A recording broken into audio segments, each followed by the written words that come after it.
కర్మ ఎవ్వరిని విడిచిపెట్టదు, గుర్తుంచుకోండి.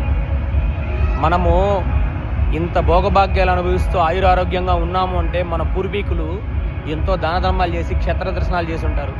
మనం గత జన్మలో అపారమైన పుణ్యాన్ని సంపాదించుకొని ఉంటే కానీ ఈ జన్మలో మంచి ఆరోగ్యము, వర్చస్సు, మంచి శరీరము ఇవన్నీ లభించదు. గుర్తుంచుకోండి, మనకు మంచి శరీరము, ఆరోగ్యము, వర్చస్సు ఇవన్నీ లభిస్తున్నాయి అని అంటే గత జన్మలో అపారమైన పుణ్యాన్ని సంపాదించి ఫిక్స్డ్ డిపాజిట్గా మన అకౌంట్లో వేసుకుని పుట్టాం.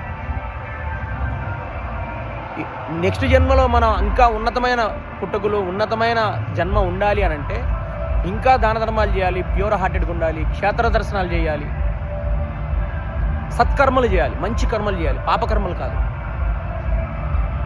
సత్కర్మలు చేయాలి. కర్మ ఎవ్వరిని విడిచిపెట్టదు, గుర్తుంచుకోండి. మంచి కర్మలు చేస్తే ఆ పుణ్యాన్ని వడ్డీతో సహా అనుభవిస్తాము. పాపకర్మలు చేసినా ఆ ఫలితాన్ని వడ్డీతో సహా అనుభవించాల్సిందే, గుర్తుంచుకోండి.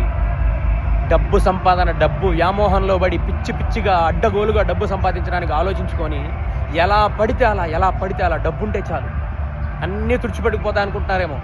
ఏది పోదు, కర్మ ఫలితాన్ని అనుభవించి తీరాల్సింది.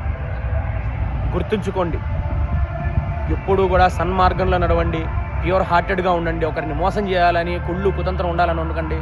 ధర్మమైన మార్గంలోనే ధనార్జన చేయండి, ఎందుకంటే అది 10 తరాలకి పుణ్యాన్ని అంటిస్తుంది.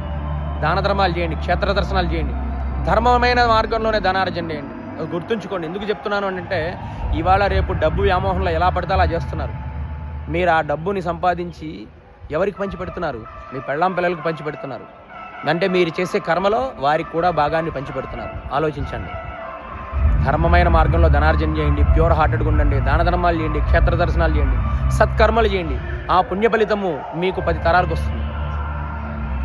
పాపకర్మలు చేసినా ఆ కర్మ ఫలితాన్ని అనుభవించాల్సిందే. కర్మ ఎవ్వరిని విడిచిపెట్టదు, గుర్తుంచుకోండి.